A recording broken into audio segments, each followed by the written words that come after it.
پرانے زمانے کی بات ہے کہ کسی گاؤں میں ایک غریب کسان اپنی بیوی کے ساتھ رہتا تھا۔ ان کی کوئی اولاد نہیں تھی۔ کسان دن بھر کھیتوں میں کام کرتا تھا، لیکن اب وہ بوڑھا ہو رہا تھا اور اس کو اولاد کی کمی شدت سے محسوس ہوتی تھی کہ اس کا بھی کوئی بیٹا یا بیٹی ہوتی اور بڑھاپے میں اس کا خیال رکھتے۔ وہ اکثر یہ بات سوچ کر رنجیدہ ہو جاتا تھا۔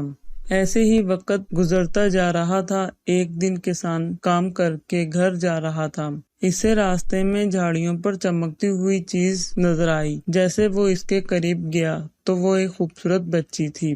کسان اس کو اٹھا کر گھر چلا آیا۔ کسان نے بچی کو بیوی کی گود میں ڈال دیا اور کہا، یہ ہماری بیٹی ہے، یہ قدرت کی طرف سے ہمارے لیے انعام ہے۔ کسان کی بیوی بھی بہت خوش ہو گئی۔ کسان کی بیوی بچی کو اٹھاتی ہے تو کیا دیکھتی ہے، وہ ایک سنہری بالوں والی خوبصورت بچی ہے۔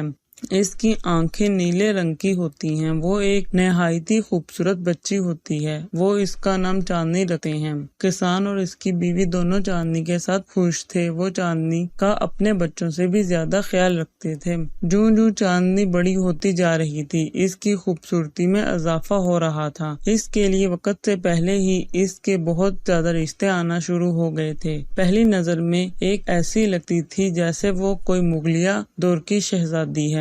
چاندنی پریشان رہنے لگی تھی جب سے اس کا رشتہ آنا شروع ہوا تھا، اور یہ بات چاندنی کے ماں باپ نے بھی نوٹ کی تھی۔ وہ سارا دن کمرے میں بند رہتی اور کھڑکی کے پاس بیٹھی آسمان کو دیکھتی تھی۔ ایک رات ایسے ہوا، بوڑھا کسان جب اٹھا پانی پینے کے لیے تو کیا دیکھتا ہے، چاندنی کے کمرے سے باتوں کی آواز آ رہی ہوتی ہے۔ پریشان ہو کر چاندنی کے کمرے میں جاتا ہے۔ وہ کیا دیکھتا ہے کہ چاندنی کمرے کی کھڑکی میں بیٹھی آسمان سے باتیں کر رہی ہے۔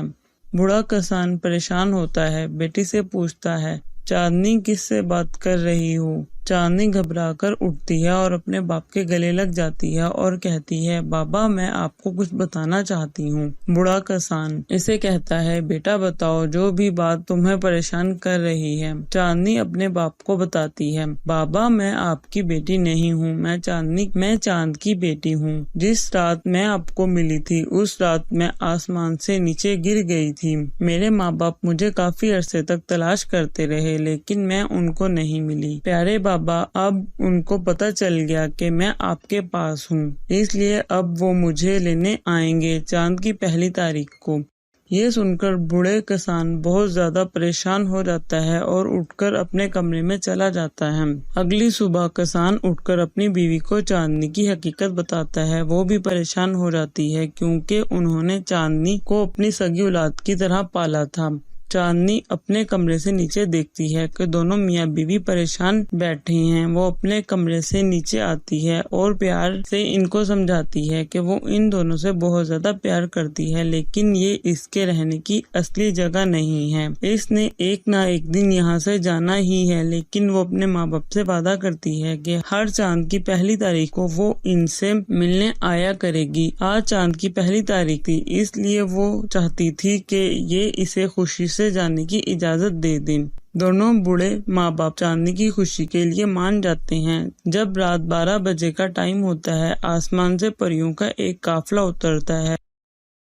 اس میں چھوٹی چھوٹی پیاری پیاری پریاں ہوتی ہیں جو بالکل چاندنی جیسی دکھتی ہیں۔ وہ سب چاندنی کو اپنی طرف بلاتے ہیں۔ چاندنی اپنے بوڑھے ماں باپ کو بتاتی ہے کہ یہ سب اس کے بہن بھائی ہیں۔ بوڑھے ماں باپ یہ دیکھ کر خوش ہو جاتے ہیں اور چاندنی کو جانے کی اجازت دے دیتے ہیں۔ اس طرح چاندنی اپنے گھر چلی جاتی ہے، لیکن چاندنی اپنے ماں باپ سے کیا وعدہ نبھاتی ہے اور ہر چاند کی پہلی کو اپنے ماں باپ سے ملنے آتی ہے۔ اس طرح دونوں والدین خوش رہتے ہیں۔